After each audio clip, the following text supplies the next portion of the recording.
Ethan Carter had always been big, not just tall or broad-shouldered, but big in a way that made people take notice. His frame filled doorways, his steps sounded heavier in hallways, and his presence, despite his efforts to shrink himself, was impossible to ignore. From an early age, he had learned that the world wasn't kind to those who didn't fit its mold. By the time he reached high school, that quiet discomfort had evolved into something crueler, something sharper. The halls of Westwood High were an unforgiving place, especially for someone like Ethan. The school was ruled by an unspoken hierarchy, and at the very top stood Jake Thompson, the golden boy, the athlete, the one who made teachers smile and parents nod approvingly. He was the kind of guy that every girl wanted and every guy wanted to be. And for some reason, Jake had chosen Ethan as his personal entertainment. "Hey, Big Mac, you lost on your way to the cafeteria?"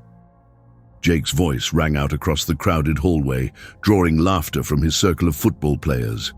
Ethan kept walking, gripping the straps of his backpack tighter. He had heard it all before: Big Mac, meatball, heavyweight, and the ever-popular Fajitas. It had become routine, a game Jake played, one where Ethan was never allowed to win. It wasn't just about the names, it was the shoulder checks in the hallway.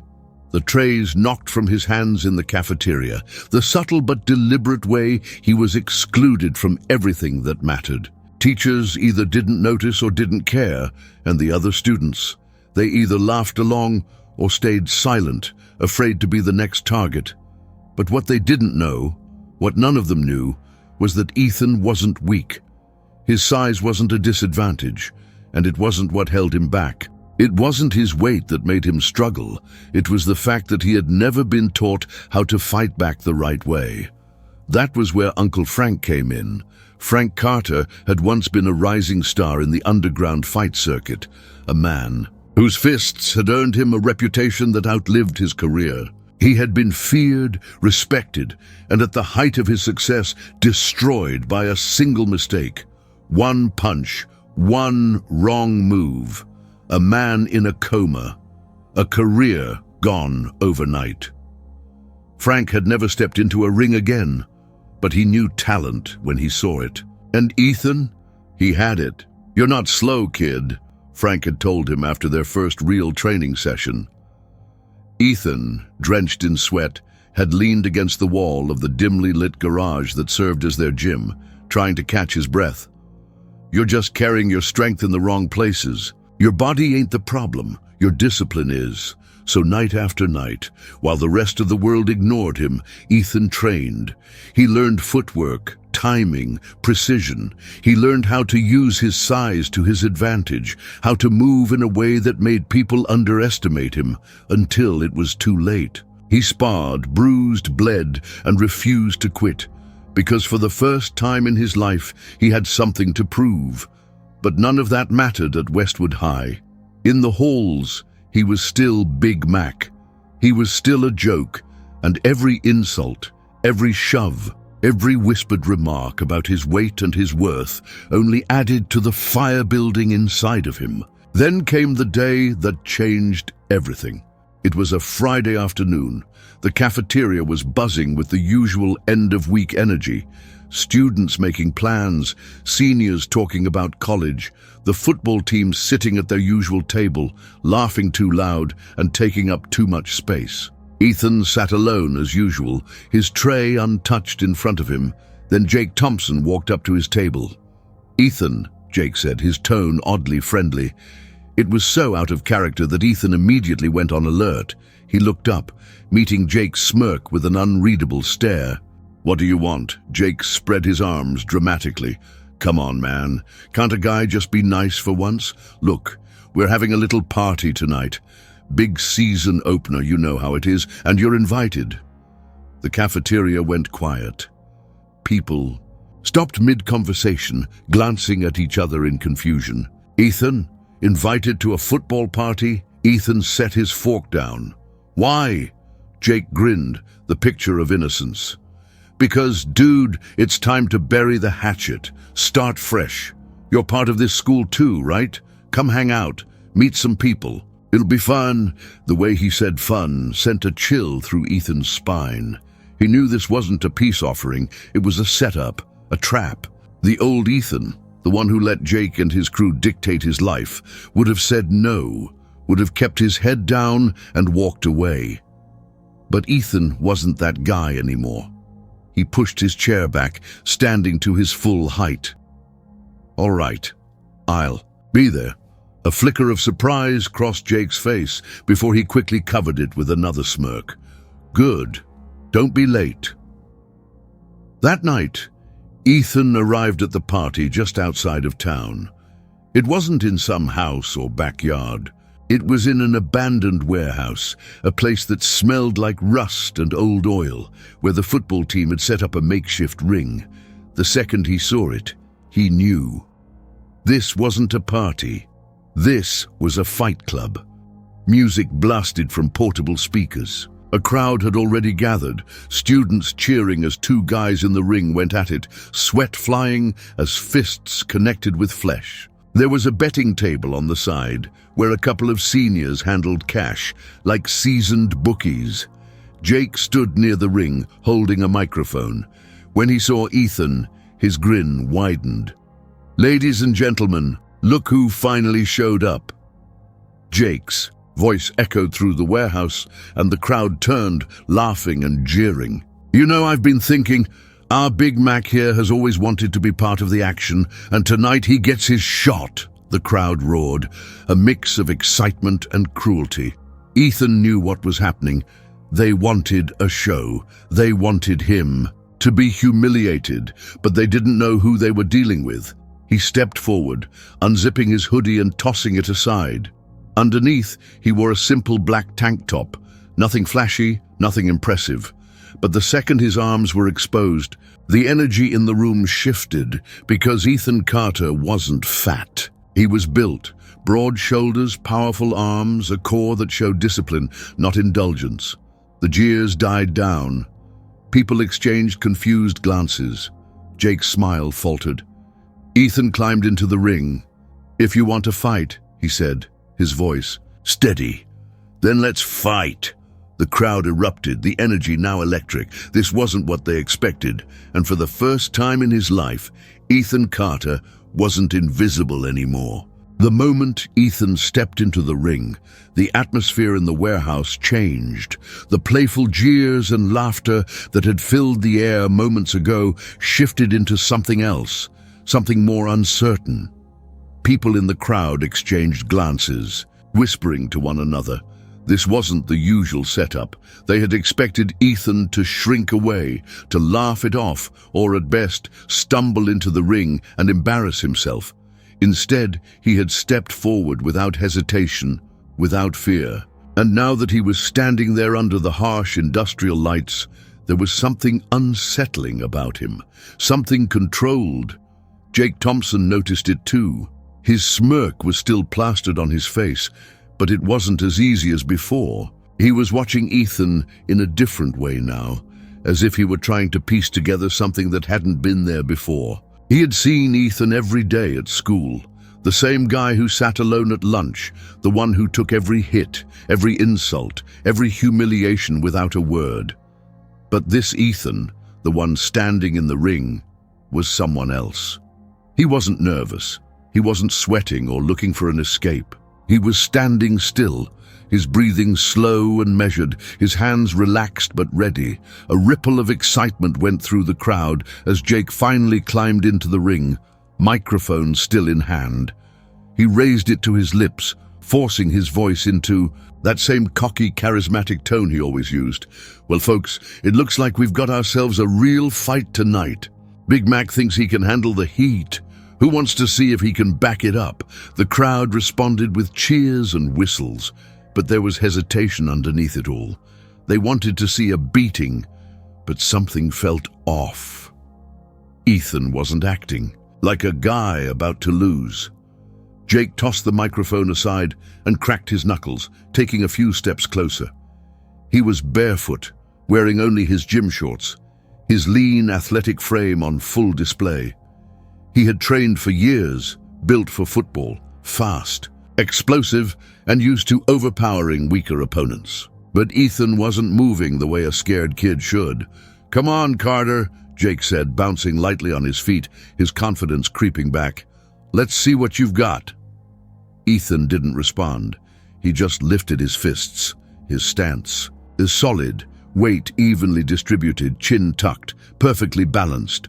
Jake frowned for half a second before lunging forward, launching the first punch, fast, the kind of speed that had knocked other guys out cold. But Ethan wasn't there. The moment. Jake's fist shot forward. Ethan slipped to the side, pivoting smoothly on his back foot. Jake's knuckles brushed air, and before he could recover, Ethan's forearm collided with his ribs. A deep, solid thud echoed in the ring. Jake stumbled back, eyes wide, his breath catching for a second. It wasn't a knockout hit, but it was precise, placed perfectly against his floating ribs, just enough to send a warning. The crowd gasped. No one had ever made Jake Thompson stumble. For a moment, Jake just stood there, his expression shifting between shock and something closer to anger. Then he forced out a laugh, shaking out his arms like he was playing it off. "Not bad, Big Mac," he said, rolling his shoulders. "Didn't know you had that in you." Ethan stayed silent, watching him. Jake came at him again, this time faster, his movements sharper. He threw a 1-2 combination, jab, cross, textbook perfect. Ethan weaved under the first and deflected the second with his forearm, absorbing the impact without taking the full force. Jake followed up with a hook, but Ethan stepped in instead of back, jamming the attack before it could generate power. He countered with a short, brutal body shot just under Jake's ribs. Jake grunted, stumbling back again. Now there was real confusion in his eyes. The crowd murmured. This wasn't just a lucky shot. Ethan was trained. Jake exhaled sharply, shaking his head. "All right, Carter," he muttered, his voice lower now, just between them. "You want to play serious? Let's play serious." This time he rushed in, faking a right before swinging a left hook. Ethan dodged, but Jake adjusted mid-move, catching Ethan's temple with the edge of his fist. Ethan's vision blurred for a half second as his head snapped to the side, but his body responded on instinct. Instead of backing away, he turned into it, rolling with the hit to absorb the force, and then he struck back. His right fist slammed into Jake's sternum with a force that made the air whoosh from his lungs. Before Jake could recover, Ethan stepped in and swept his leg, knocking him off balance. Jake hit the mat, hard. The warehouse fell silent. For the first time since he had set foot in Westwood High, Ethan Carter had knocked Jake Thompson on his ass. Jake lay there for a second, his chest heaving, his face twisted in disbelief. His friends were staring, the crowd frozen, waiting to see what he would do. Then slowly, Jake pushed himself up onto his elbows, then to his feet. He wasn't smiling anymore. He wiped his mouth, checking for blood. There was none, but it didn't matter. He had lost this round. Ethan lowered his hands, his breathing controlled. He wasn't gloating, wasn't taunting. He was just there, standing in the ring like he had belonged there all along. Jake stared at him, his jaw tight. He was used to being the alpha, the one everyone looked up to. And now, for the first time, he wasn't on top. The crowd didn't know what to do. The energy had shifted into something new, something they had never felt before. Jake let out a slow breath, shaking his head. Then, without a word, he turned and climbed out of the ring. His followers hesitated before scrambling after him, calling his name, trying to salvage his pride. But the damage was already done. Ethan stood alone in the center of the ring, sweat dripping down his back, the heat of the fight still burning in his veins. For the first time in his life, he had won, and Westwood High would never be the same again. Ethan Carter walked through the halls of Westwood High the following Monday, and for the first time in his life, the silence wasn't filled with mockery. It was filled with something else entirely. Recognition, uncertainty, maybe even respect. People stepped aside as he passed, their usual sneers and muttered insults replaced by cautious glances. He could hear the whispers trailing behind him, fragments of conversations he never thought he'd be at the center of. "Did you see him knock Jake down? I thought it was a joke, but he destroyed him." "Dude, no way that was real. Jake was just off his game." "Bullshit. You weren't there. He took those hits and didn't even flinch." Ethan didn't react. He didn't slow down or look around for approval. This wasn't a victory lap. He wasn't interested in whatever social status shift had happened because of that fight. All he cared about was what it meant for him. That night in the warehouse, when Jake had walked away in stunned silence, Ethan had stood there alone, feeling something deeper than just triumph. He had proven to himself what Uncle Frank had told him all along. His strength wasn't just in his size or in his fists. It was in his control. For years, he had let the world push him down, tell him what he was, define him by what they saw instead of what he was capable of. That was over now. But one fight didn't change everything. Ethan knew that the moment he saw Jake sitting at his usual table in the cafeteria, surrounded by his teammates, his back straight, his jaw clenched so hard it looked like he was trying to grind his teeth into dust. He was talking, nodding at whatever one of his friends was saying, but Ethan could tell his mind was somewhere else. Somewhere dangerous. Jake wasn't done. The captain of the football team, the king of Westwood High, had been humiliated in front of the entire school's social elite. And people like Jake? They didn't just let things go. Ethan knew that because he understood what it felt like to lose, to be at the bottom, looking up, waiting for the moment to take back control. So the only question now was, what was Jake going to do about it? Ethan didn't have to wait long to find out. It started small. His locker was jammed shut one morning, a wad of gum stuffed into the mechanism. It was a childish trick, one he hadn't dealt with since freshman year. He didn't react, didn't even acknowledge it. Just walked to the janitor's office and got a crowbar. Then came the rumors. I heard Ethan take steroids. That's why he got strong so fast.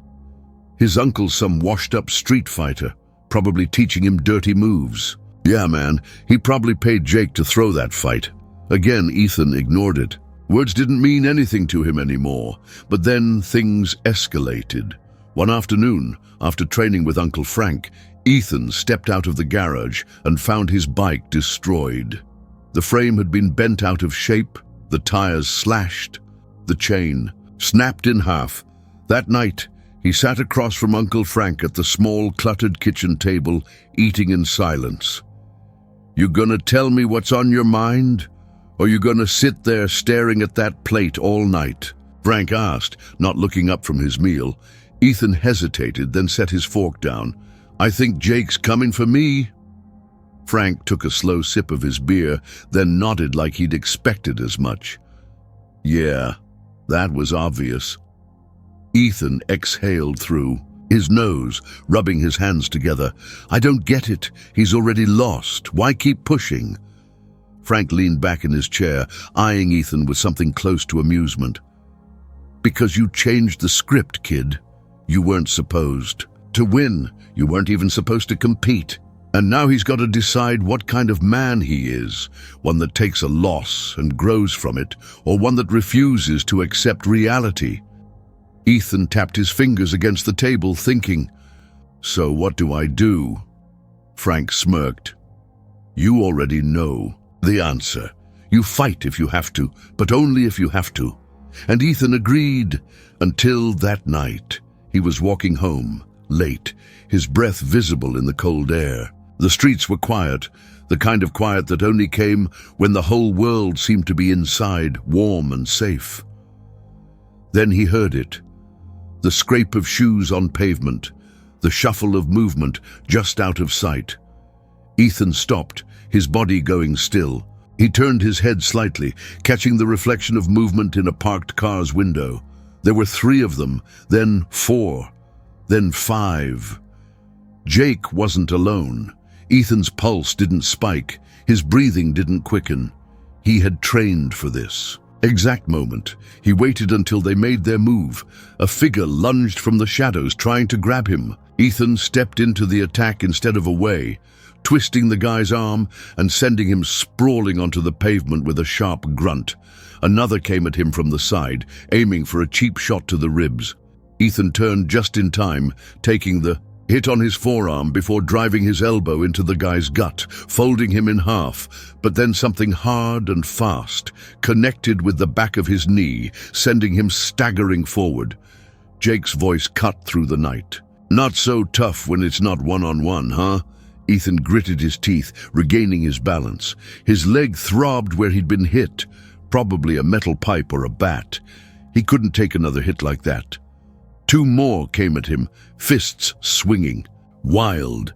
He dodged the first but caught the second in the jaw, his vision flashing white for half a second. He shook it off, planting his feet, throwing a brutal punch that cracked into someone's nose, sending them reeling. Then there was Jake. Unlike the others, he wasn't rushing in. He was watching, waiting for the right moment. Ethan realized too, late, that this was all strategy. Jake wasn't looking for payback. He was looking to break him. The next blow came out of nowhere, something hard and sharp smashing into Ethan's ribs. His breath caught, the pain ripping through him like fire, then a foot to his chest, then a fist, then darkness. When Ethan came to, he was on the ground, his cheek against the freezing pavement. His whole body ached, his ribs screaming with every shallow breath. He tried to push himself up, but a heavy boot pressed against his shoulder, shoving him back down.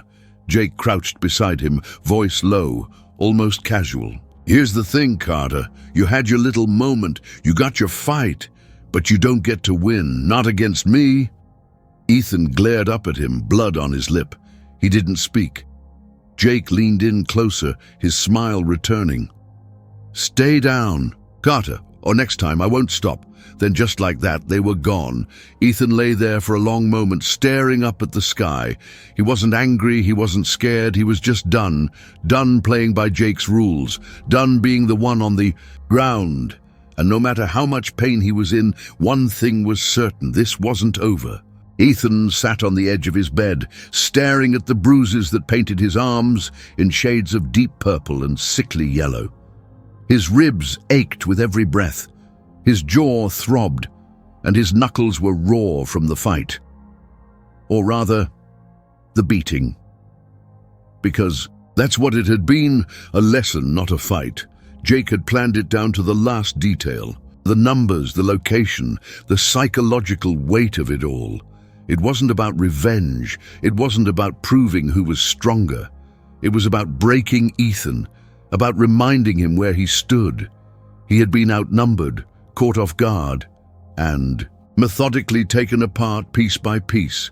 And yet, as he sat there, the pain humming through his body, he didn't feel defeated. He felt something else, something sharper, something that curled in his gut like a blade being drawn from its sheath. Determination. He wasn't going to just let this go. He wasn't going to lick his wounds and disappear into the shadows like Jake expected. No, this time he was going to finish it. But he couldn't just charge in blindly.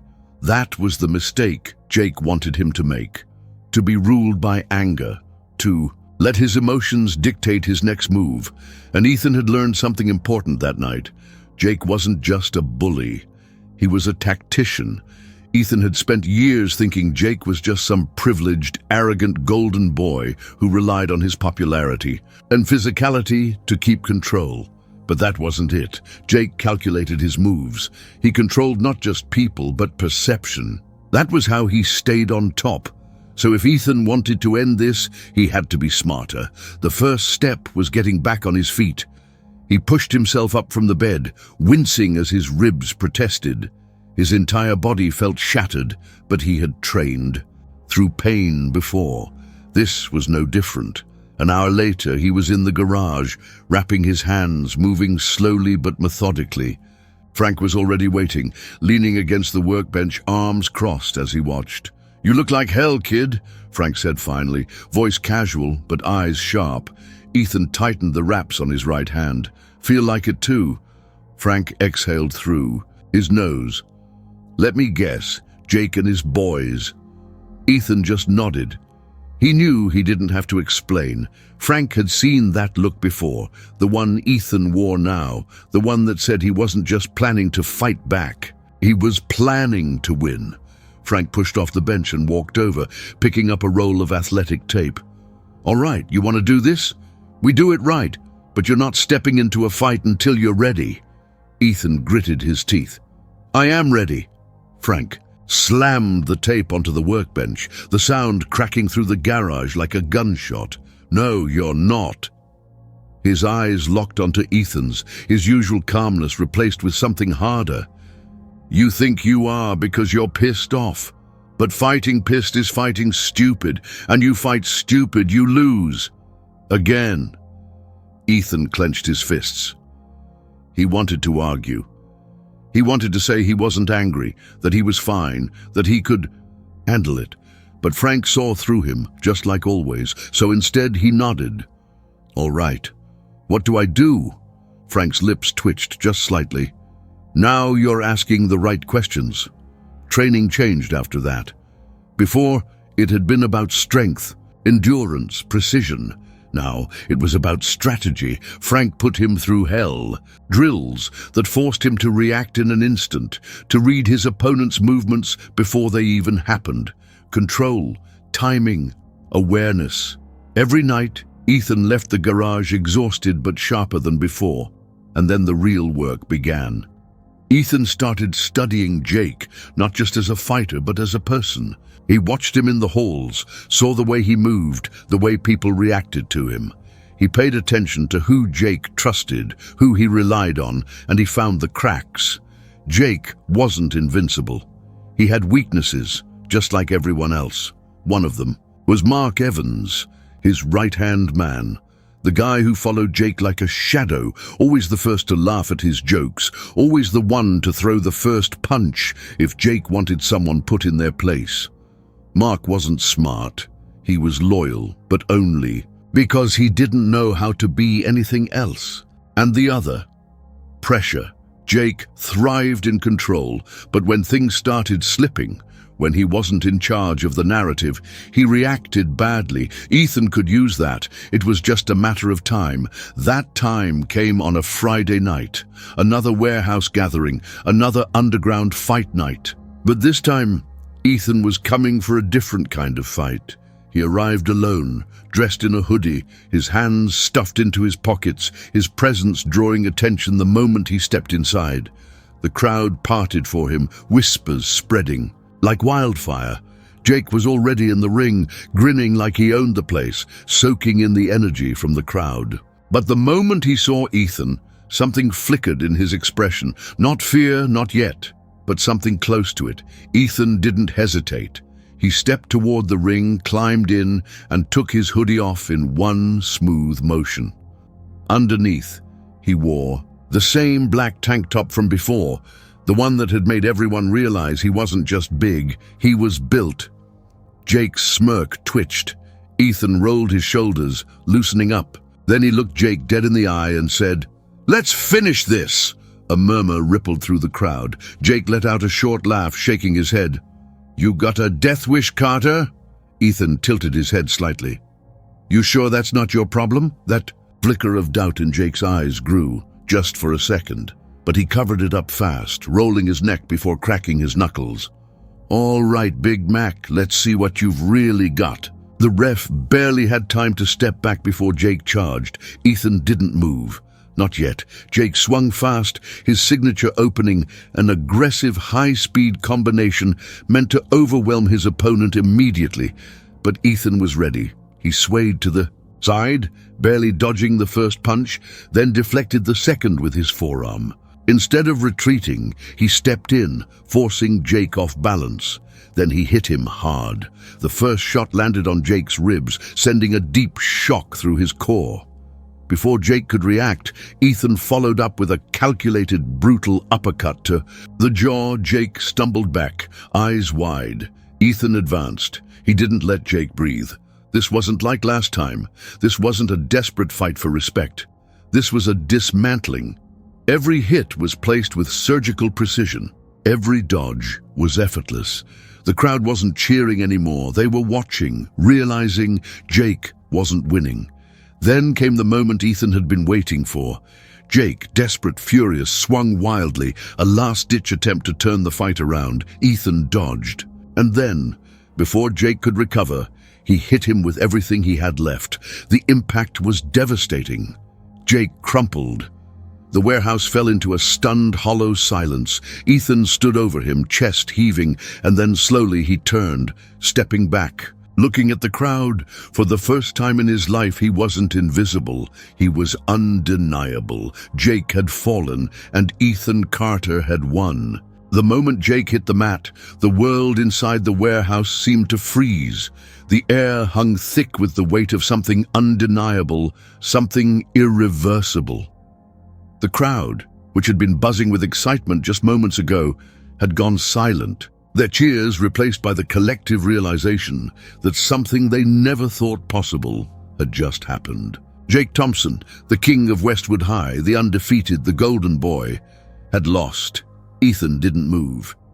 He stood over Jake's sprawled form, his fists still clenched, his chest rising and falling with slow, measured breaths. His muscles burned, his knuckles ached, and his ribs were on fire from the hits he had taken. But he was still standing. That was all that mattered. For a long moment, Jake didn't stir. His breathing was ragged, his jaw clenched, his eyes squeezed shut as he processed the pain, not just the physical impact of Ethan's last strike, but the deeper, sharper realization that came with it. He had been beaten, not in some dark alley, not in a cheap ambush with his friends at his back, but right here, in front of everyone who had ever idolized him, in the very ring where he had humiliated so many others before. Ethan took a slow step back, finally letting his fists drop to his sides. He could feel the weight of the eyes on him, the unspoken shift in power settling into the bones of the space. People weren't looking through him anymore. They weren't sneering, weren't laughing at his expense. They were watching him the way they had always watched Jake. And that was when Ethan realized something. This wasn't just about winning. This was about what came next. Because the thing about taking down the guy at the top, everyone else starts looking for someone new to follow. A murmur rippled through the crowd as Jake groaned, pushing himself up onto his elbows. His movements were slow, unsteady, his body trembling from exhaustion, from shock, from defeat. He blinked, his face twisted in something Ethan had never seen before. Not rage, not even humiliation. Disbelief. Jake looked up at Ethan, and for the first time, there was no arrogance, no smirk, no cocky retort waiting to be thrown out. There was only silence, and then Ethan did something no one expected. He reached out a hand. A collective hush fell over the warehouse. Jake stared at the offered hand like it was something foreign. Something he didn't understand. His breathing was still uneven, his body still hunched, but his eyes flickered with something raw, something conflicted. For years, Ethan had wanted this moment, to see Jake fall, to see him lose. But now that it had happened, it didn't feel like revenge. It felt like something else entirely. Jake hesitated, his pride warring with his instincts. The crowd was watching, waiting to see what he would do. If he took the hand, it meant acknowledging the loss, admitting, publicly, that he wasn't the untouchable figure they had all believed him to be. Seconds stretched. Then, with a sharp breath, Jake reached up. His fingers closed around Ethan's. And for the first time in his life, Jake let someone pull him up instead of stepping on them to stay above. A few voices whispered in shock. Some people looked away, uncomfortable. Others just stared. But Ethan didn't care about any of them. He met Jake's gaze, steady, unwavering. Jake swallowed, then let go of his hand, stepping back. His jaw flexed, his fingers curled into fists at his sides, but when he spoke, his voice was quiet. "You really never were scared of me, were you?" Ethan shook his head once. "No, Jake let out something that might have been a laugh if it didn't sound so bitter. He ran a hand over his face, then looked around at the sea of eyes still locked on them. The weight of his fall was settling in, and he knew Westwood High would never see him the same way again. But for the first time in a long time, Jake didn't try to fight it. Without another word, he stepped out of the ring. His usual entourage hesitated, unsure whether to follow or stay. Mark Evans, his most loyal shadow, looked between him and Ethan, his forehead creased with confusion. But Jake didn't look back. He just walked. And just like that, the balance of power in Westwood High had shifted. Ethan exhaled slowly, rolling his shoulders. The adrenaline was starting to wear off, leaving behind the sharp ache of victory. His hands still stung, his ribs still protested every breath, but none of it mattered. He climbed out of the ring, not waiting for whatever reaction the crowd would have next. He didn't need their cheers, their approval. He didn't need to become Jake. He just needed to be himself. As he reached the warehouse doors, he felt a presence beside him. He glanced over to see Uncle Frank leaning against the wall, arms crossed, watching him with a small, knowing smirk. "Told you," Frank said, his voice casual. "It was never about the fight." Ethan nodded, lips twitching slightly. "Yeah." He looked back one last time at the ring, at the people still trying to process what they had just seen. Some were staring at him like he was something new, something to be reckoned with. Others, like Mark Evans, looked lost, unsure what came next. But Ethan knew exactly what came next. He turned away and stepped into the night, the cold air biting at his skin. And for the first time in his life, he didn't feel invisible. He felt undeniable. The Monday after the fight was different. Not because people treated Ethan like a king, not because the whispers stopped, but because they looked at him differently. There was no laughter when he walked past, no muttered insults under breath, no casual shoves in the hallway. People still talked, of course, they always would, but this time it wasn't out of mockery, it was out of something closer to curiosity. Ethan had changed the narrative. Westwood High had always been a place where status was dictated by perception. Jake had ruled through dominance, keeping himself untouchable through a combination of charm, intimidation, and carefully applied violence. Ethan had challenged that system and won, but he hadn't done it to take Jake's place. And that was the difference. He wasn't here to lead. He wasn't here to be feared. He was just done being overlooked. As he made his way to his locker, he caught sight of Mark Evans leaning against the wall, arms crossed, watching him. Unlike before, when Mark had always carried that smug, easy confidence of someone standing next to the guy in charge, there was hesitation now. Uncertainty. Ethan knew exactly what he was thinking. What happens next? But Ethan had already answered that question for himself. Nothing. There was no next move, no retaliation, no cycle of revenge to keep spinning. The fight had already given him everything he needed. He didn't have to prove anything anymore. So, he didn't give Mark the reaction he was looking for. He just walked past. By the time lunch came around, the cafeteria was buzzing like usual, but the energy was off. The football team still sat at their usual table, but it wasn't the same. Jake wasn't in his usual seat. Ethan had expected that. After Friday night, Jake wouldn't want to deal with the stares, the questions, the shift in power. Losing in. Her fight wasn't the real problem. It was losing in public, where everyone could see. Where it wasn't just about fists and strength, but about the way people saw him afterward. Ethan scanned the room, half expecting Jake to be lurking somewhere, waiting for round two. But he wasn't.